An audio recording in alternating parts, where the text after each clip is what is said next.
Hello everyone. This is Daily the Inspiration po to inspire you with the Word of God. And I just want to share about the stairway to heaven. So we have here the church stairway going up to the church, and it is so tiring in going up to the church.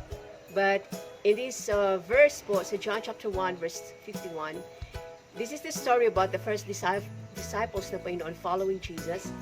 And in verse 51 din, he said, I tell you the truth, you will all see heaven open and the angels of God going up and down on the Son of Man. So the one who is the stairway between heaven and earth. At ito po yung reference sa dream po ni Jacob doon sa Genesis chapter 28 verse 12 that says that as he slept, he dreamed of a stairway that reached from the earth up to heaven. And he saw the angels of God going up and down in the stairway. So as the unique God-man, Jesus would be the ladder between heaven and earth. So Jesus is not saying that this would be a physical experience ng mga disciples and that they would see the ladder with their own eyes. But they would have spiritual insight into Jesus' true nature and purpose for His coming.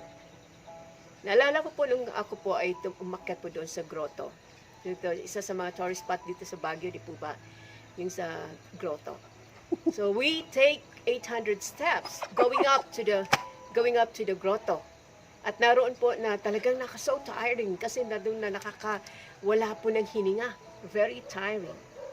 And naroon po na talagang hingal-hingal kami, kaya po kami mayroon po mga bote ng tubig kasi nakakahingal po yung pagdating po doon.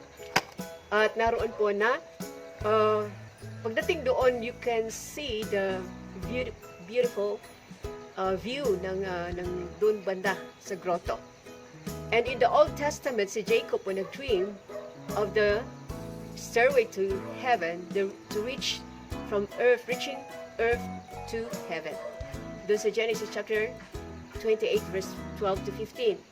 So nakita po niya doon, angels ascended and descended on the structure. And God stood up at the top and said, I am the Lord, the God of your grandfather Abraham. Sabi doon sa verse 13. Ito po ay dream ni Jacob. And Jesus taught his disciples that He was the way to get to heaven. Siya po yung way going to heaven. So John 14 verse 6 that says that Jesus is the way, the truth, and the life. No man cometh to the Father but by me. So as the way, Jesus is our path to the Father. Siya po yung ating pong daan going to the Father. Kaya nga po Jesus is the way, the truth, and the life. No man cometh to the Father but by me.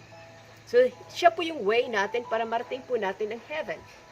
Kaya nga po, kapag wala si Jesus sa puso natin, wala si Jesus sa heart natin, wala si Jesus sa life natin, so how can we go to heaven? Because only Jesus is the way, the truth, and the life. And as the truth, He is the reality of all God's promises. He is the reality of all God's promises. And nandun po na siya po yung katotohanan sa mga realidad ng promises ng ating pong Panginoon. Yan po ang ating pong Panginoon sa Kristo. Yan. And as the life, He joins His divine life to our life, both now and eternally.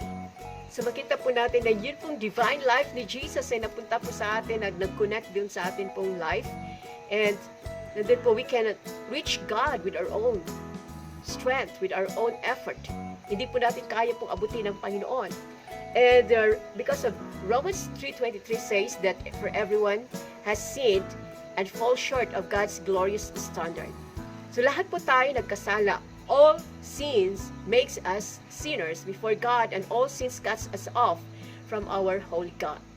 So Jesus bridges the gap between God and us. So siya po yung nagiging bridge po natin.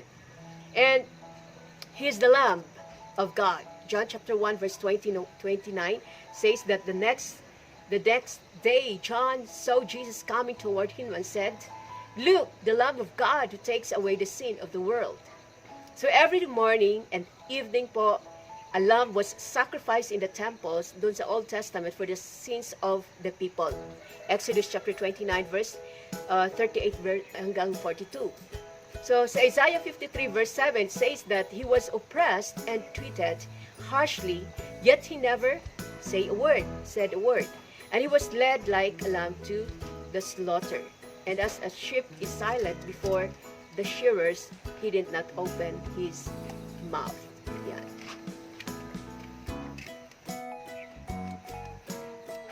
Nandun po, he was oppressed and treated harshly. Pero hindi natin narinig sa Panginoon sa bibig po niya na siya po ay nagreklamo. He was led like a lamb to the slaughter.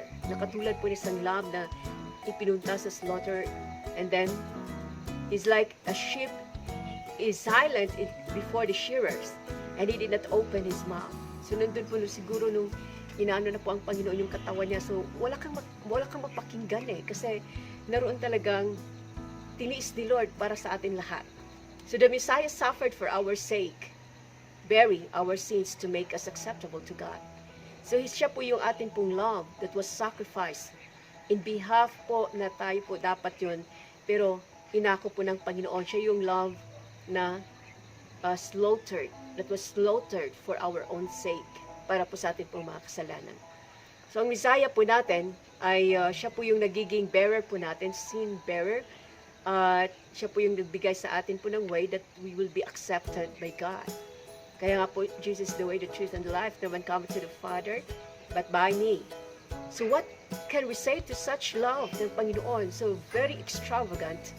Ang love po ng ating pong Panginoon na talagang hindi po talaga matumbasan ang love ng Diyos sa bawat sa atin. Kaya nga po John 3:16, that for God so loved the world that He gave His only begotten Son, that whosoever believeth in Him should not perish but have everlasting life. Because of the love of God, very extravagant ang love ng Panginoon, that even to death, ginawa po niya para maipakita sa atin, mai-prove sa atin how much na tayo po'y mahal ng Diyos.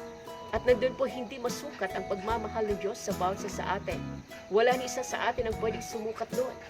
Pero hindi natin nabigyan ng value ang ginawa ng Diyos sa buhay po natin. He is our who suffered. He is our Messiah who suffered for our own sake, na nagiging siya pong nag-bear ng sins po natin.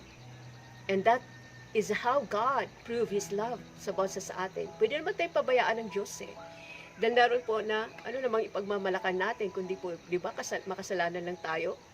So wala naman tayong ibang pagmamalaki. But still, God loves us so much na Kanya pong pinakita, Kanya pong love sa bawat sa atin. So that's why, how can we say to such love like this sa ating pong Panginoon? So He's the one who takes away our sin when we believe in the Lord. So kapag po tayo nag-believe kay Lord, in-accept natin siya as Lord and Savior. So nandun po makikita po natin na He's the one who takes away our sins. Siya po yung nag-ako ng ating po mga kasalanan. And if you know Jesus, you can look forward na mag-spend ka ng eternity sa ating pong Panginoon. Kasi once po na tayo po ay nagiging anak ng Diyos, John chapter 1 verse 12, na ang sino mang tumawag sa Kanya ay Kanya pong gagawing anak niya. So kung kaya po nandoon na we are sealed, nung nag-accept tayo kay Lord as Savior and Lord sa buhay natin, ay nandun po na we are sealed by the power of the Spirit na ikaw nga ay pagmamayari ng Panginoon. Kaya no one could snatch us from the hand of God. Because nandun po na talagang binili ka na ng Diyos ng Kanyang precious blood. Kaya ang kaligtasan po kapatid, hindi natin pwedeng bayaran. Kasi pag pwedeng bayaran po, siguro mayayaman lang po ang maliligtas. So hindi natin kayang magbayad. So salamat sa Diyos because the salvation was freely given sa basa sa atin. Na ang pinaka requirements lang ni Lord doon is to accept Him as Lord and Savior. Yun lang. Wala na tayong dapat gawin po na para pahirapan yung sarili natin para po tayo maligtas. Dahil tapos na Tapos na naghirap si Kristo sa cross ng Calvary. Siya po yung stairway natin sa heaven. So sa pamagitan ng cross ng Calvaryo, doon po tayo nangaligtas ng ating pong mga kasalanan. He's the one who takes away our sins. Siya po ang nagbigay sa atin ng panibagong buhay. Panibagong buhay na ating maranasan po ang love ng Panginoon. That is how much God showed His love to bawat isa sa atin na talagang extravagant.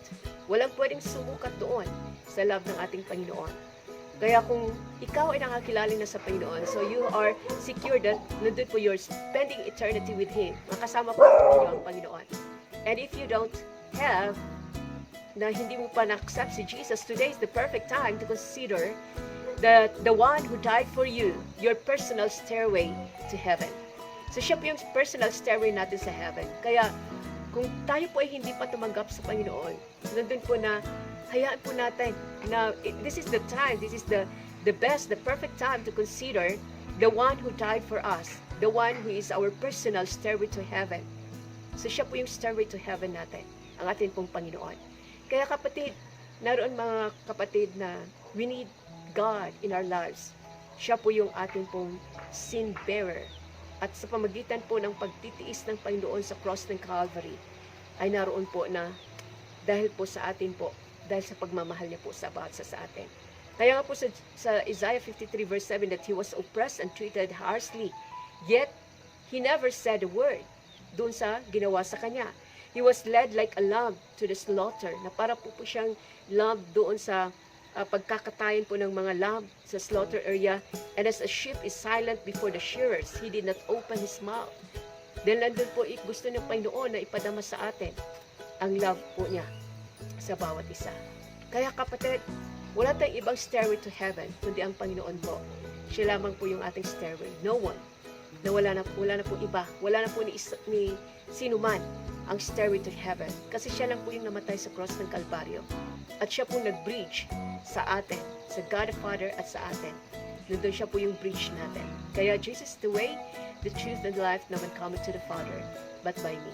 Kaya po mga kapatid, si Jesus ang yung stairway to heaven. Kaya wag na po natin kaligtaan na naroon po na walang ibang daan kundi ang ating pong Panginoon. Kaya salamat po sa inyo pong pandinig at nawa po ay kayo ay nag-enjoy sa isang simple lamang po na exhortation po na ito na about the stairway to heaven that is biblical. Even though na tayo po nakakapanood ng story na yon sa stairway to heaven, nandun po ang Diyos po natin ay totoo na stairway to heaven po natin, na siya po yung naging tulay. Kaya nga po sa John 14 verse 1 to 3, nasabi na, ako'y paparoon sa tahanan ng aking ama, ako'y babalik. Ay, paparoon ako para mag-prepare ng place for you, and I will come back again to get you and be with me throughout eternity. Kaya po babalik ang Panginoon. Ito yung inaasam natin, na babalik siya at dadalhin po tayo niya doon sa kanya pong kaharian. Kaya kapatid, ang ating stairway to heaven is ang ating Panginoon. Maraming salamat po.